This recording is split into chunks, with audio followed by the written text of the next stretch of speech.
हर रोज एक नई कहानी देखने के लिए चैनल को सब्सक्राइब करें और बेल आइकन दबाना ना भूलें। रावी अपनी तरफ से कोई भी ऐसा काम नहीं करती थी जिससे उसके ससुराल वालों को कोई भी तकलीफ हो। फिर भी उसकी सास सरोज उसे हमेशा सुनाती ही रहती, जिसका फायदा उठाकर उसकी ननद भी उसे 4 बातें सुना के चली जाया करती। ऐसे ही समय बीतता है और एक दिन शाम को अनुराग ऑफिस से घर आकर चुपचाप अपने कमरे में चला जाता है। कुछ देर बाद अपना सारा काम खत्म करके जब रावी अपने कमरे में जाती है तो अनुराग को पहले से कमरे में बैठा देखकर रावी बोलती है, आप कब आए? आवाज भी नहीं दी। मुझे आए काफी समय हो गया। मैं आया तो देखा तुम काम में बिजी थी, इसीलिए तुम्हें परेशान नहीं किया। अच्छा किया आपने। चलिए फिर अब खाना खा लीजिए, आपका काम खत्म हो गया हो तो। मैं काम थोड़ी ना कर रहा हूँ, मैं तो बियर पी रहा हूँ यार। ये आपका काम ही तो है। कोई काम करना भूल जाइए लेकिन ये काम करना नहीं भूलते आप। अच्छा सच में इसको पीने के बाद नशा हो जाता है क्या? हाँ होता है, क्योंकि बियर में अल्कोहल होता है इसीलिए। वैसे तुम क्यों पूछ रही हो? बस ऐसे ही पूछा। एक बात तो सच है, नशे के बाद इंसान को होश नहीं रहता कि वो क्या है और क्या कर रहा है। हाँ कई बार ऐसा होता है जब हम ज्यादा पी लें तो उसके बाद हम क्या कर रहे हैं हमें याद ही नहीं रहता। रावी अपने पति से बियर के बारे में इतना कुछ सुनकर सोच में पड़ जाती है और सोचती है, क्या सच में बियर में ऐसी कोई चीज होती है जिसे पीने के बाद हम कुछ भी कर सकते हैं? हमें कुछ याद नहीं रहता है। मुझे भी पी कर देखना है, इसका टेस्ट कैसा होता है। लेकिन नशा करना तो बुरी बात होती है। रावी अपने मन में ये सब सोच ही रही थी कि तभी उसका पति उसे आवाज देकर कहता है, क्या हुआ? बियर की इतनी जानकारी लेके अब तुम कहाँ खो गई? चलो अब खाना लगाओ। कहीं नहीं, चलिए। अनुराग और रावी अपनी पूरी फैमिली के साथ डिनर करके थोड़ी देर बाद अपने अपने कमरे में जाकर सो जाते हैं। अगले दिन अनुराग के ऑफिस जाने के बाद रावी अपने घर का काम खत्म करके ग्रोसरीज लेने के लिए मॉल जाती है और सारा सामान लेने के बाद उसकी नजर ड्रिंक्स के सेक्शन पर जाती है, जिसे देखते ही वो सोच में पड़ जाती है। अनुराग जी तो एक ही बियर पीते हैं और यहाँ पर तो बहुत सारी बियर रखी है। समझ नहीं आ रहा कौन सी लूं। रावी ये सब सोच ही रही थी कि तभी उसकी नजर फ्रूट बियर पर पड़ती है, जिसे देखकर वो बोलती है, एक काम करती हूँ, फ्रूट बियर ही ले लेती हूँ। इसमें फ्रूट का रस होगा जिससे 2 गुना फायदा हो जाएगा और नशा भी नहीं होगा और बियर का टेस्ट भी पता चल जाएगा। इतना कहकर रावी फ्रूट बियर लेकर घर वापस आती है और मजे से बैठकर अपने कमरे में पीना शुरू करती है। कुछ देर बाद शाम हो जाती है और अपनी बहू को किचन में ना देखकर सरोज रावी के कमरे में जाती है और उसे नशा करते देखकर बोलती है, सत्यानाश हो तेरा, बस यही दिन देखना बाकी रह गया था। वैसे ही तुझसे कोई काम ठीक से नहीं होता और अब नशा करना और सीख गई है। हे भगवान, अभी और क्या क्या देखना बाकी है। हे भगवान, माँ जी ने मुझे पीते हुए देख लिया, अब तो किसी की नहीं सुनने वाली। एक काम करती हूँ, नशे में होने की एक्टिंग कर लेती हूँ। सुबह बोल दूंगी कि मुझे कुछ याद नहीं है। अब कुछ बोलेगी या ऐसे ही भूत बन के बैठी रहेगी? बोल, क्यों पी रही थी और कब से ये नया शौक पाला है तूने? जब कर बुढ़िया, सारा दिन सुना सुना कर तेरा पेट नहीं भरता क्या?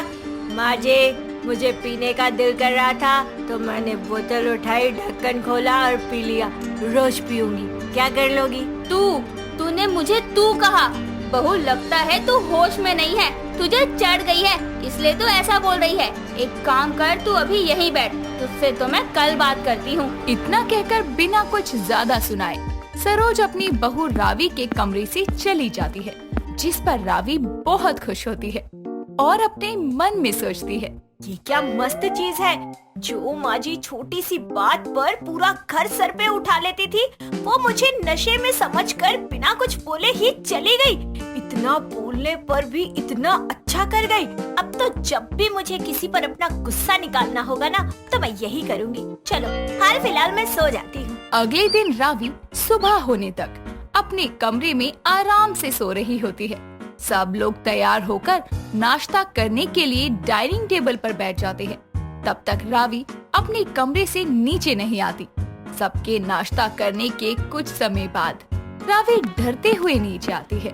तभी उसकी ननद दीपिका उसे देखकर कहती है। उतर गया नशा आपका भाभी।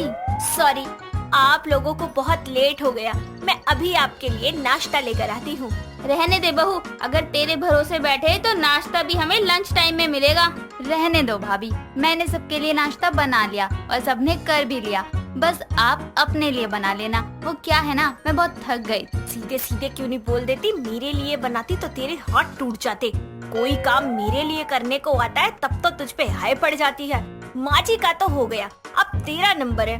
बहुत बोल रही है तू। कोई बात नहीं दीपिका, तुमने इतना कर दिया वही बहुत है मेरे लिए। ठीक है माँ, मैं ऑफिस चलता हूँ, शाम को मिलूंगा। और तुम आज कोई ड्रामा मत करना। जी अनुराग जी। अनुराग के ऑफिस जाने के बाद रावी की सास और ननद आराम से बैठकर टीवी देखने लग जाती हैं और रावी अपने घर के कामों में लग जाती है। कुछ समय बाद अपना सारा काम खत्म करके रावी भी अपने कमरे में आराम करने चली जाती है और उसकी आंख लग जाती है। कुछ समय बाद शाम होने पर अचानक से रावी की आंख खुलती है तो उसकी नजर फिर से फ्रूट बियर पर जाती है, जिसे देखकर उससे रहा नहीं जाता और वो फिर से फ्रूट बियर पीकर नशे की एक्टिंग करते हुए किचन में जाती है। तभी उसकी ननद दीपिका वहाँ आती है और रावी को एक मस्त सी चाय बनाने को कहती है, जिस पर रावी बोलती है, क्यों मोटी, मैं क्यों बनाऊं तेरे लिए चाय? हैं? पैर दबाती है तू मेरे, काम करती है तू मेरे। जाके खुद बना ले, नौकर थोड़ी हूँ मैं तेरी। और अगर बना रही है ना तो मेरे लिए भी बना के रूम में भिजवा दियो। भाभी आप ये सब क्या बोल रही हैं? आप होश में हैं या नहीं? होश में तो मैं पीने के बाद आती हूँ। इतनी मोटी है तू, फिर भी सारा दिन खाना खाना खाना। ये नहीं होता कि अपने आप पर थोड़ा ध्यान दे ले। तेरे मोटापे की वजह से तेरा कोई रिश्ता नहीं हो रहा। जाने दे अब मुझे, मूड खराब कर दिया सारा। मैंने बना रही खाना वाना। दीपिका रोते हुए अपनी माँ के पास जाती है और उसे रावी के बारे में सब बताती है, जिस पर नाराज होकर वो दोनों बिना कुछ बोले अनुराग का इंतजार करने लगती हैं। वहीं दूसरी तरफ रावी बड़े मजे से अपने रूम में बैठकर नशे की एक्टिंग करते हुए तमाशे के मजे ले रही थी। तभी कुछ समय बाद रात को अनुराग ऑफिस से घर आता है। तभी उसकी माँ और उसकी बहन दोनों ही अपने साथ हुई सारी घटनाओं से बताते हैं, जिससे परेशान होकर वो अपनी माँ और बहन के साथ रावी के रूम में जाकर उसे कहता है, क्या तुम अकेले बैठकर पी रही हो? रोज एक बियर पीकर बोर हो गई ना? आज मैं तुम्हें पिलाता हूँ अच्छी वाली बियर। नहीं, मैं अपनी वाली बियर से खुश हूँ। मुझे उसी का टेस्ट पसंद है। नहीं, आज तुम्हें मेरी पसंद की बियर पीनी पड़ेगी। बहुत शौक लग रहा है ना तुम्हें बियर पीने का। रावी के लाख मना करने पर भी अनुराग उसे अल्कोहल वाली बियर पिलाता है, जिससे उसे बहुत नशा हो जाता है। जिसके बाद अनुराग रावी से पूछता है, तुम कौन सी बियर पीती थी यार, जिससे तुम्हें इतना नशा हो जाता था? मुझे भी पिलाओ ना, मैं भी उसको टेस्ट करके देखता हूँ। अनुराग जी, माँ जी और दीपिका, आप में से कोई भी मेरा झूठ नहीं पकड़ पाया। मैं कोई अल्कोहल वाली बियर नहीं, बस फ्रूट बियर पी रही थी और नशे में होने की एक्टिंग कर रही थी। नशे की हालत में रावी अनुराग को सब कुछ बता देती है, जो वहाँ खड़ी उसकी सास और ननद भी सुन लेती है। जिसके बाद वो सो जाती है। अगले दिन सब लोग हॉल में बैठे होते हैं। तभी वहाँ रावी सर पकड़े आती है, जिसे देखकर उसकी सास कहती है, क्या हुआ बहू, सिर घूम रहा है क्या? लगता है कल ज्यादा पीली है, या यूँ कहूँ कि कल ही पीली है। जी माँ जी, आप क्या कह रही हैं? बस कर, हो गया तेरा झूठ सबके सामने आ गया है। कल तूने सच में नशे में बोल दिया कि तू सिर्फ एक्टिंग कर रही थी हमें परेशान करने के लिए। अब अपनी ये एक्टिंग बंद कर और जाकर काम में लग जा। बहुत आराम कर लिया और खबरदार दोबारा ऐसा किया तो। अपनी सास की बात सुन के रावी किचन में जाकर अपने कामों में लग जाती है और दोबारा फिर कभी ऐसा मजाक न करने का वादा करती है। फुर्सत लाल सुबह सुबह चाय पीकर अपने ऑफिस के लिए निकल रहा होता है।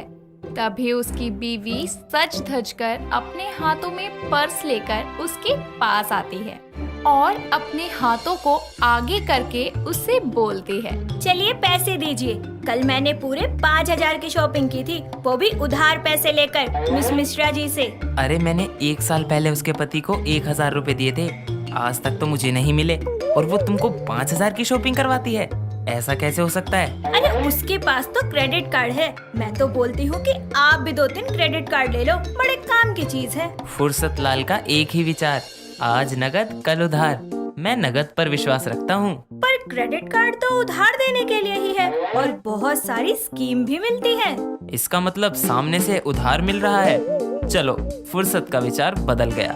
फुर्सत अभी फुर्सत में कंगाल बैंक जाकर क्रेडिट कार्ड लेकर आता है। फुर्सत क्रेडिट कार्ड के बारे में सुनते ही बैंक जाता है, जहां वो एक आदमी को आराम से चाय पीता देखकर उसे बोलता है। सर, मुझे क्रेडिट कार्ड लेना है, कैसे मिलेगा? अरे भैया, हमें क्या पता कैसे मिलेगा, हम तो यहाँ के गार्ड हैं। कार्ड के बारे में तो आपको भाटिया सर बताएंगे। तुम्हें देखकर तो नहीं लग रहा कि तुम गार्ड हो। खैर, भाटिया सर कहाँ मिलेंगे? बैंक का गार्ड फुर्सत को अपने साथ भाटिया के कैबिन में लेकर जाता है, जहां बैठकर फुर्सत भाटिया से कार्ड के बारे में थोड़ी सी पूछताछ करता है। पर उसके मुंह में पान भरा होने की वजह से फुर्सत को उसकी बात समझ नहीं आती और वो भाटिया से बोलता है। सर, पान थूक कर बोलिए ना, कुछ समझ नहीं आ रहा आप क्या बोल रहे हैं। भाटिया अपने मुंह का पान थूक कर उसे बोलता है। देखिए जनाब, जब तक बात पान से भरकर नहीं होती तब तक पान को थूका नहीं जा सकता, पर हमने आपके लिए अपना पान थूका है, तो अब आप यहाँ से क्रेडिट कार्ड लेकर ही जाना। चलिए अब जाइए और एक फॉर्म लेकर आइए। किस लिए? कार्ड लेने के लिए। पर फॉर्म लाना कहाँ से है? भाटिया अपने टेबल पर रखी बेल बजाता है और गार्ड को बुलाकर फुर्सत को उसके साथ भेज देता है। गार्ड उसको फॉर्म देकर फिर से भाटिया के पास जाने को बोलता है, जिस पर फुर्सत उससे कहता है। अरे पर हमारा फॉर्म तो भर दीजिए। अरे अगर मैं इतना पढ़ा लिखा होता तो आज मैं फॉर्म ना बांट रहा होता, बल्कि फॉर्म ले रहा होता। भाटिया जी के पास जाओ, वही तुम्हारा फॉर्म लेकर आगे पास करेंगे। और सुनो, लाओ 100 रुपया। 100 रुपए किस बात के? अरे फॉर्म और इन्फॉर्मेशन के, सारा काम पैसे से होता है और आप भी तो यहाँ उधार ही लेने आए हैं। फुर्सत उसे 100 रुपए देता है और भाटिया के पास जाता है, जहां वो फिर से अपने मुंह में पान भरकर उसका फॉर्म फिल करता है। फॉर्म भरने के बाद भाटिया उसके हाथों में उसका फॉर्म देकर उसे उषा मैडम के पास जाने को बोलता है, जिस पर फुर्सत उसे कहता है। सर, कार्ड कब तक मिल जाएगा? 10 से 15 दिन के अंदर मिल जाएगा। पर सर, आज मैं बड़ी फुर्सत में आया था, अगर आज की आज क्रेडिट कार्ड मिल जाता तो बड़ा अच्छा होता। मिल जाएगा, पर इसके लिए आपको थोड़ा और फुर्सत से बैठना होगा और हमारी जेब को गर्म करना पड़ेगा। हाँ सर, आज मैं अपने ऑफिस ना जाकर आपके ऑफिस में आया हूँ, बड़े फुर्सत से। मेरा नाम भी मेरे माँ बाप ने फुर्सत इसीलिए रखा था ताकि मैं अपना सारा काम फुर्सत से कर सकूं। पर सर, मैं आपकी बात को समझ नहीं पाया, मतलब मैं आपकी जेब कैसे गर्म करूं? फुर्सत के सवाल सुनकर भाटिया उसको सारी बात समझाता है और अपने हाथों को आगे करके उससे पैसे मांगता है। फुर्सत मुंह बनाते हुए उसके हाथों पर 100 रुपए रख देता है, जिसे भाटिया अपनी जेब में रखता हुआ बोलता है। अरे 100 रुपया तो हमारे यहाँ गार्ड की फीस होती है, मेरी फीस 500 है। इससे पहले कोई आ जाए फुर्सत से, फुर्सत जी 400 और दे दीजिए ताकि मैं आपकी फाइल को आज ही आगे पास करवा सकूं। फुर्सत अपना काम करवाने के लिए अपने पर्स से 400 रुपए और निकाल के उसके हाथ में थमा देता है, जिसके बाद वो अपनी फाइल लेकर उषा मैम के कैबिन में जाता है, जहां वो कुछ फल और मिठाइयाँ खा रही होती है। फुर्सत के अंदर आते ही उषा उसके हाथों से फॉर्म लेकर उसको 5 मिनट के लिए बैठने को कहती है। कुछ देर बाद में उषा फुर्सत को अंदर बुलाकर उसे बोलती है। आपका फॉर्म फिल हो गया है और प्रोसेसिंग फीस का चेक भी आ गया है, तो बोलिए कितना उधार चाहिए आपको? जितना आप दे दें मैडम। वो तो आपका काम और आपकी कमाई देखकर बताएंगे हम। अच्छा ये बताओ कि तुम काम क्या करते हो? पापड़ बेचते हैं हम। मेरी फुर्सत लाल नाम से एक पापड़ की फैक्ट्री है, वहाँ हर तरह के पापड़ बनते हैं। तो खिलाइए ना क्या? पापड़। वो किस लिए? अरे मेरी सेहत के लिए, ताकि पापड़ खाकर मुझ में ताकत आ सके और मैं कल आपके सारे पेपर्स पर साइन करके आपको क्रेडिट कार्ड दे सकूं। उषा फुर्सत को भेजकर गार्ड को बुलाकर उससे बोलती है। ये इंसान ऑफिस के टाइम में खाने की बात करके चला गया। खाने की बात सुन के ही मुझे भूख लग जाती है। एक काम करो, मेरे लिए बाहर से 4 समोसे लेकर आओ। गार्ड पैसे लेकर उसके लिए समोसे लेने चला जाता है। अगले दिन फुर्सत कुछ पापड़ लेकर कंगाल बैंक जाता है और वहां जाकर उषा से मिलता है, जहां उषा पापड़ खाकर उसको अपने बैंक के इंटरेस्ट के बारे में बताने लगती है, जिस पर फुर्सत उसे कहता है, मैडम आप आराम से पापड़ खाइए ना, मुझे इंटरेस्ट जानने में कोई इंटरेस्ट नहीं है। आप बस मुझे मेरा कार्ड दे दो। मुझसे पैसे लिए गए थे और बोला था कि कल ही मिल जाएगा, पर अभी तक कार्ड ही नहीं मिला। ठीक है, मत जानिए इंटरेस्ट के बारे में, पर एक अकाउंट तो खुलवाना होगा आपको हमारे कंगाल बैंक में। ठीक है। पर इसके लिए आपको बाहर गार्ड से फॉर्म लाना होगा और भाटिया जी से फिल करवाना होगा। फुर्सत मुंह बनाते हुए गार्ड के पास जाता है और फॉर्म मांगता है, जिस पर गार्ड उसे बोलता है, दीजिए। मैं क्या दूं? अरे मैं तो फॉर्म ही दूंगा, पैसे तो आप ही देंगे ना। फुर्सत एक बार फिर से उसे 100 का नोट देकर भाटिया के पास जाता है, जहां वो फॉर्म फिल करने के लिए एक बार फिर से उसको 500 रुपए देता है। वहां से उषा के पास जाता है, जहां उषा उसका अकाउंट खोलकर उसे बोलती है, चलिए अब 1000 रुपए अपने अकाउंट में डिपॉजिट करवा दीजिए और 2 लाख की एफडी करवा लीजिए, क्योंकि आपके कार्ड की लिमिट 1.5 लाख की होगी। नहीं नहीं, मुझे नहीं करवानी एफडी। पहले ही मैं बहुत पैसे खर्च कर चुका हूँ। आपके पैसे आपके ही बैंक में सेव रहेंगे। फुर्सत अपना फायदा देख एफडी करवा लेता है। क्रेडिट कार्ड मिलने के बाद फुर्सत बिना एक भी इंस्टॉलमेंट पे किए अपनी बीवी के साथ रोज शॉपिंग करता और 5 स्टार होटल में खाना खाया करता, जिसके चलते 3 ही महीने में उसके क्रेडिट कार्ड की लिमिट खत्म हो जाती है, जिस पर फुर्सत गुस्से में बैंक आता है और उन सब पर भड़कने लगता है और उषा उसे बोलती है, आपने अपने बैंक की लिमिट खुद खत्म की है, वो भी सिर्फ 3 महीनों में बिना कोई किस्त भरे, इसलिए आपके साथ ये सब हुआ। अगर आप चाहते हैं कि आपको फिर से कार्ड के फायदे मिले तो इंटरेस्ट के साथ पैसे भर दीजिए। उधार चुकाने के लिए थोड़ी ना उधार लिया जाता है। अरे इसीलिए मैं उधार नहीं देता। मैंने तो अपने ऑफिस का रूल बना रखा है, आज नकद कल उधार। तो हमारे ऑफिस का भी रूल है, अगर आप हमारा दिया उधार खा जाएंगे तो बैंक भी आपकी एफडी खा जाएगा। इसलिए सर आपके पास ना ही अब कार्ड है और ना ही एफडी के पैसे। क्या? पर कुछ तो बचा होगा। ये उधार तो बहुत भारी पड़ गया मुझ पर। तभी तो किसी ने कहा है आज नकद कल उधार। दोस्तों अगर आपको ये कहानी पसंद आई तो इसे लाइक करें, शेयर करें और कमेंट करके बताएं कि कहानी में आपको सबसे अच्छा क्या लगा।